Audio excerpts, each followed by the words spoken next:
The culture of a place is shown by its art, heritage, and traditions.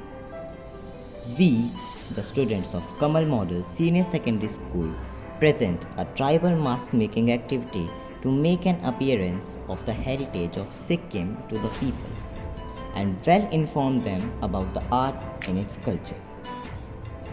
This activity would be a great catalyst to express the feelings, traditions, and beliefs of the people of Sikkim. India is a country with a handful of religions and their culture. We believe the apportion of beliefs and cultural knowledge brings correspondence and fraternity in the society.